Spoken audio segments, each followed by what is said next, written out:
وزیر اعظم پاکستان میاں شہباز شریف وفاقی سیکریٹریٹ میں گفتگو کر رہے ہیں. ایف آئی کے ہیڈ اور دوسرے یہاں پر تشریف فرما additional secretaries, secretary to the prime minister and adviser to the prime minister, special assistant to the prime minister, آپ سب کو میں اور military secretary to the prime minister, A D Cs to the prime minister اور دیگر یہاں پر بیٹھے اپنے قابل احترام کا میں شکریہ ادا کرتا ہوں کہ آج آپ میری درخواست پر یہاں تشریف لائے. یہ 16 ماہ میں آپ سے کام کرنے کا موقع ملا، آپ سے سیکھنے کا بھی موقع ملا، لیکن یقیناً یہ بہت ایک ٹربولنٹ یہ عرصہ گزرا. کئی حوالوں سے political turbulence, upheaval, economic challenges and many other challenges we had to face right from the day one.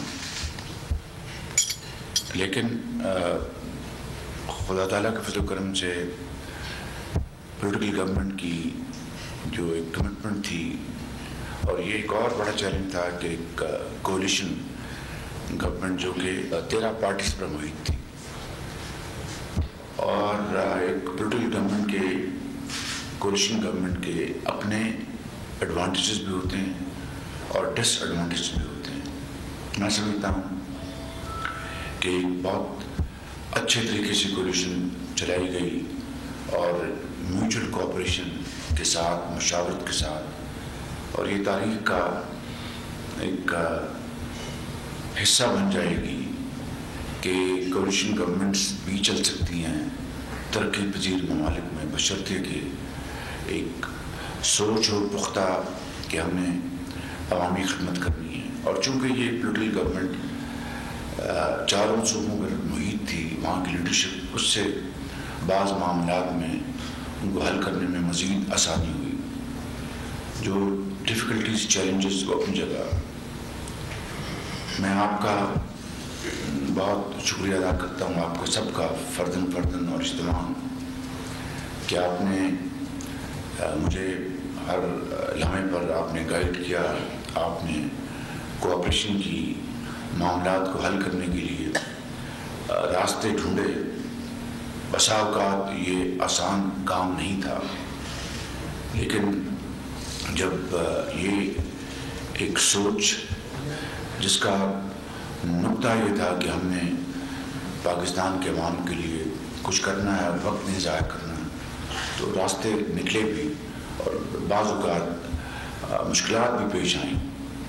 لیکن میں اچھی باتوں کو ہمیشہ یاد رکھوں گا اور مشکلات کو ایک سبق کے طور پر یاد رکھوں گا، کیونکہ جب مشکلات آتی ہیں اور جو ہمارا ماضی قریب اور ماضی بعید جو ہمیں بتاتا ہے کہ اچھے کام کرنے والے افسران ہمیشہ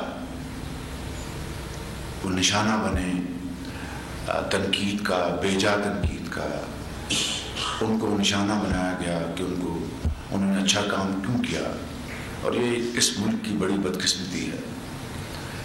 اور میں سمجھتا ہوں کہ یہ ایک بڑی وجہ ہے کہ جس سے کہ ہماری جو پبلک سروس ہے، چاہے وہ پولیٹیکل ارینا میں یا آفیشل ڈن میں، اس میں بہت انعطاف آیا. میں یہاں پر اس ٹیبل میں لیفٹ اینڈ رائٹ بے شمار بڑے معزز افسران کو ذاتی طور پہ جانتا ہوں، سامنے بیٹھے ہیں، اس ٹیبل بیٹھے ہیں، جنہوں نے بڑی محنت سے اور اخلاص سے کام کیا. صوبہ پنجاب میں 10 سال میرا ان سے واسطہ رہا، اس سے پہلے 97 سے لے کر 99 تک واسطہ رہا، پھر اب یہاں پر 16 مہینے مجھے ان سے بعض افسران سے دوبارہ کام کرنے کا موقع ملا. تو جنہوں نے بے پناہ یعنی کمٹمنٹ کے ساتھ کام کیا، میں نے دیکھا بدقسمتی سے وہی نشانہ بنے بعض لوگوں کی تنقید کا اور وہ زیر عتاب آئے. ان کے خاندانوں کو کیا کیا مشکلات سے واسطہ نہیں پڑا، کتنی ان کو امبیرسمنٹ اٹھانی نہیں پڑی. اور یہی کچھ حال سیاستدانوں کا بھی ہے، جن میں بعض نے بہترین کام کیے. تو یہ ہے وہ بنیادی وجہ جس نے ہماری پبلک سروس کو بہت بڑا ڈنٹ لگایا. مگر اس کے علاوہ مجھے کہنے دیجیے کہ ہماری پبلک سروس کا جو معیار ہے، جب without again going into any kind of criticism, ایک زمانے میں جب وہ ایک صاحب تھے، ماشاء اللہ کا زمانہ تھا، وہ لے کے آئے ایک نیا نظام ڈیولوشن کا. ڈیولوشن از ویری گڈ، اور ڈیولوشن سے بے شمار مسائل عوام کے حل ہوتے ہیں، لیکن وہ جنون ڈیولوشن ہونی چاہیے تھی. مگر اس کے نام پر جو سول سروس کو جو ڈیمیج کیا گیا، that was very severe blow to public service. اور اس سے ہوا کہ سول سروس میں قابل محنتی بچے بچیاں انہوں نے اس میں دلچسپی لینی چھوڑ دی اور دوسری سروس میں چلے گئے. اچھی بات تھی، لیکن پلڑا برابر رہنا چاہیے تھا. بہرحال یہ ایک فیکٹر ہے جس نے ہماری سروس کو ڈیٹیریٹ کیا. لیکن آج جو چیلنج ہے وہ بہت بڑا ہے. وہ چیلنج یہ ہے کہ آپ اچھی طرح جانتے ہیں، ہم نے ان 16 مہینوں میں جو میٹنگز کی، جو فیصلے کیے، اس کی جو بیک گراؤنڈ ہے وہ سب آپ کے علم میں ہے کہ سولر کا ہم نے 10,000 میگا واٹ کا ایک پلان بنایا بہت محنت کے ساتھ. اس میں متعلقہ وزراء، سیکرٹریز، باقی جو گورنمنٹ آفیشلز، باقی جو وزراء، سب نے بھرپور حصہ لیا. پولیٹیشنز نے، بیوروکریٹس نے، ایکسپرٹس نے، اور ایک جامع ایک پروگرام بن گیا. شروع میں بڑا انٹرسٹ سامنے آیا، آہستہ آہستہ اس انٹرسٹ میں کمی ہوتی گئی. اس کی وجوہات پھر وہی ہیں کہ پولیٹیکل انسٹیبلٹی اور IMF کا معاملہ، فارن ایکسچینج ریزروز کا معاملہ، امپورٹس کا معاملہ، وہ تفصیل آپ کو اچھی طرح علم ہے. لیکن سب سے بڑی وجہ کیا تھی؟ Red tape. جب ایک سامنے ایک آگی ڈسکوری ٹیرف کی بڈنگ پروسیس کے ذریعے، اور لوگوں نے جو ٹیرف دیا ہوا تھا اس کو ایکسیپٹ نہیں کیا، بڈس نہیں کی یا اس سے زیادہ کی، تو سسٹم اتنا روبسٹ ہونا چاہیے تھا کہ اس کو فوراً بیٹھتے، they should have huddled, sat down, discussed and come out with a solution. اس کو مہینے لگ گئے، اور وہ جو ایک سسٹم جو سست روی کا شکار، اور مجھ پر کوئی بوجھ نہ آئے یا کسی اور پر بوجھ نہ آئے یا معاملہ اس طرح چلنے دیں، یہ ہیں وہ بدقسمتی سے خرابیاں اس نظام کی جس کو ہمیں دور کرنا ہوگا. مگر دوسری شکل میں آپ گوادر میں دیکھیں کہ 6 سال سے تاخیر جو منصوبے تھے وہ الحمدللہ وہ ان 8، 10، 12، 14 مہینوں میں مکمل ہو گئے. بجلی کا منصوبہ، ان کی ٹرانسمیشن لائنز ہیں، پانی کا منصوبہ جو بالکل بند پڑا تھا ان کو مکمل کیا گیا. وفاق میں یہاں پر موجود آپ دیکھ لیں بے شمار منصوبے جو مکمل ہونے کو تھے لیکن 4 سال سے بند پڑے تھے. جو بھی وجوہات تھیں وہ چل پڑے، پبلک کا کچھ کا بے پناہ فائدہ ہوا. نو اس کا کیا نتیجہ ہے؟ نتیجہ ایک ہی ہے کہ پبلک کی خوشحالی، ان کی بہتری کے لیے منصوبے بند پڑے رہے، اس لیے کہ یہ فلاں گورنمنٹ کو کریڈٹ جائے گا یا کسی اور کو کریڈٹ جائے گا، اس میں سے کیڑے نکال لیں. یہ وہ واقعات ہیں جن سے ہم 75 سال میں آج یہاں پہنچ گئے ہیں. ان 16 ماہ میں بڑے بڑے بہترین فیصلے بھی ہوئے. مثال کے طور پر IMF کا جو پروگرام کو سٹچ کرنا، یہ آپ کی بہت بڑی کامیابی ہے. اس میں منسٹر آف فائنانس، اس میں سیکرٹری فائنانس، ان کی پوری ٹیم اس میں شامل ہے. دوسرے جو گورنمنٹ کے محکمے ہیں وہ شامل ہیں، فارن آفس شامل ہے، اور دوسرے پلاننگ والے شامل ہیں، اکنامک افیئرس ڈویژن شامل ہے. This was a great team work, جس سے کہ یہ ممکن ہوا، اور مجھ سے بہتر آپ جانتے ہیں کہ اگر وہ نہ ہوتا تو کتنی تباہی ہوتی. کرنے کو تو یہ بات کی جا سکتی تھی اور کی جا رہی تھی کہ جناب ڈیفالٹ نہیں ہوگا انشاءاللہ. خدا کرتا کہ ڈیفالٹ نہ ہوتا پروگرام نہ ہونے کے باوجود بھی، لیکن حالات کتنے خستہ حال اور تباہ کن ہوتے ہیں اس کا اندازہ لگانا کوئی مشکل کام نہیں ہے. اور میں یہ بات عرض کر چکا ہوں اپنا کئی فورمز پر یہاں پر اس کو.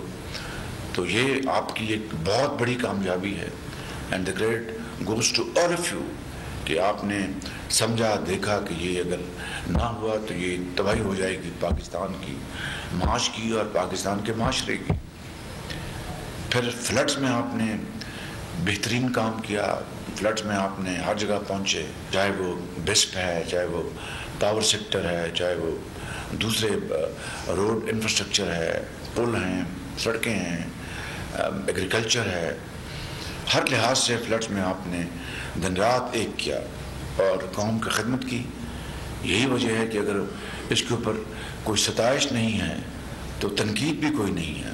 تو یہ بذات خود آج کے حالات میں ایک پیمانہ ہے کہ تنقید نہ ہونا بذات خود ستائش کا ایک پیمانہ ہے.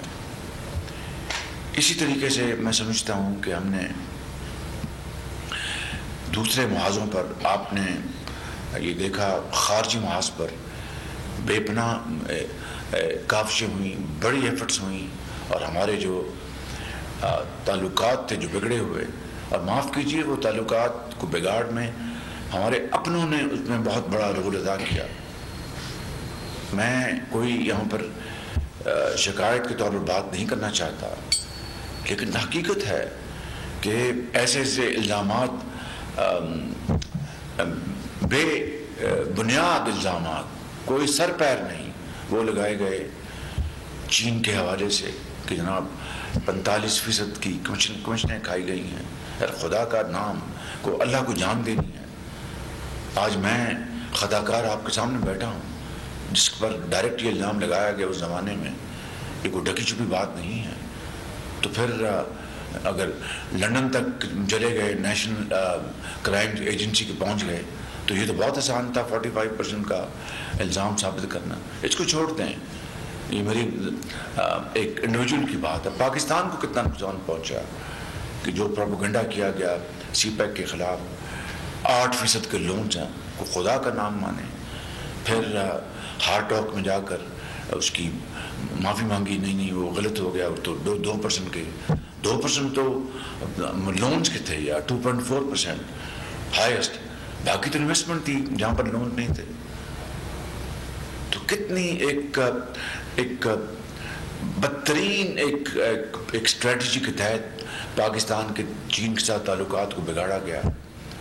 اسی طریقے سے دوسرے دوست ممالک اور برادر ممالک سب کیا ہوا، وہ سب آپ کے سامنے.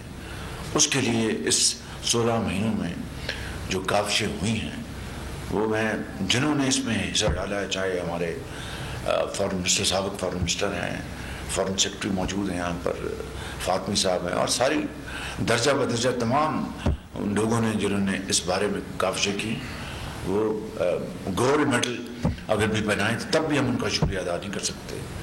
وگرنہ حالات اتنے ابتر تھے کہ وہ اگر ہمیں ان مشکل حالات میں ساتھ نہ دیتے، اور یہ جو $6 بلین کا جو ایکسٹرنل جو گیپ تھا، جو اپنا $4 بلین پہ آیا، اس کو گیپ کو فل کرنا کوئی آسان کام تو نہیں تھا ان حالات میں.